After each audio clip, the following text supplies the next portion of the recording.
Hello guys, শুভ সকাল। তোমরা কেমন আছো? আমরা ভালো আছি। তো আজকে আমরা তোমাকে একটা জিনিস দেখাবো। চলো যাওয়া যাক। চলো।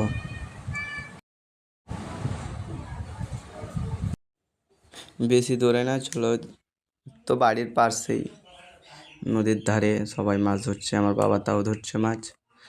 চলো তোমাকে দেখাচ্ছি। যে দেখো, এটা আমাদের কালী মন্দিরে যে রাধা গোবিন্দ মন্দির, এটা তোমরা তো বোধহয় চিনতে পারবে না।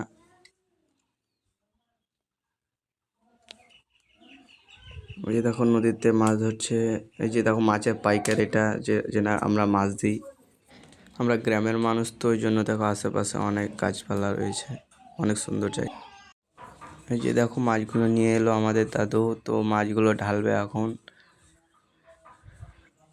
মাছ অনেক ধরনের মাছ আছে, তোমরা চিনতে পারবে কিনা বলতে পারবো না। এইটা আবার কোন মাছ তোমরা কমেন্টে বলে যাও। এটা কোন মাছ বলো তো, যেটা পাল্লাতে চাপা হলো? আমরা তো একে রুই বলি, তোমরা কোন মাছ বলো কমেন্টে বলে যাও। মাছ অনেক ধরনের আছে, বড় মাছ। এই যে দেখো, এটা আমাদের পাইকার কাকু। এই যে দেখো, আমরা এই মাছটা খাবার জন্য নিয়েছি। এগুলো মাছ পাইকার কাকুকে দেওয়া হবে, ওই জন্য নাপা হচ্ছে। তো ব্লগটা আমরা এখানে শেষ করলাম। Tata, bye bye.